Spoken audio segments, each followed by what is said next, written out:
আসসালামু আলাইকুম ৰহমতুল্লাহি ওয়া বাৰাকাতু। আপোনাৰ মাজত আমি আৰু এটা বস্তু লৈ আহিছো, একদম আনকমন ডিজাইনৰ বস্তু হয়। এইটো আপোনাৰ গেছ টেবুল হয়।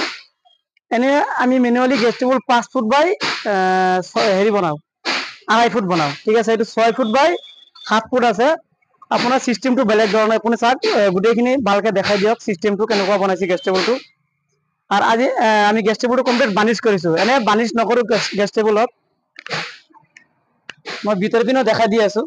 এইটো ফ্ৰণ্ট সাইড হয়। ইয়াত চিম্পল এটা পাল্লা আছে, এইটো আপোনাৰ গেছ চিলিণ্ডাৰ থোৱাৰ জেগা।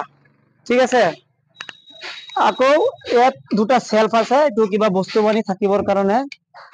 ভিতৰত আমি কালাৰ কৰি দিছো, বাকি ভিতৰ পিনেও আমি কমপ্লিট বাৰ্নিছ কৰি দিছো। ঠিক আছে, চাওক ওপৰ পিনে দেখাই দিয়কচোন, কমপ্লিট বাৰ্নিছ আছে এইটো। আৰু ইয়াৰ ওপৰত এটা ডিজাইন দি দিছো, এইটো কিবা মছলা চছলা থবৰ কাৰণে আমি এটা ডিজাইন দিছো, আনকমন ডিজাইন এটা দিছো। এইটো কমপ্লিটলি ফিক্স হয়। দূৰৰ পৰা দেখাই দিয়ক, মই হাতেৰে চুই পেলাই দেখাই দি আছো। এইটো কমপ্লিটলি ফিক্স হয়, এইটো জিন্দিগিত নুচুদে। আৰু কমপ্লিটলি আপোনাৰ বাৰ্নিছ কৰা আছে বস্তুটো। যে আপোনালোকে লাগে যোগাযোগ কৰিব পাৰে আনে ফাৰ্নিচাৰ হাউচত। আগতে এটা ভিডিঅ' বনাইছিলো। তেনেকুৱা যদি ডাঙৰ গেছ টেবুল লাগে কাৰোবাৰ, তেনেহ'লে স্ক্ৰীনশ্বট আমি নাম্বাৰ দি দিম। তথাপি মই নাম্বাৰটো কৈ দি আছো আপোনালোকক।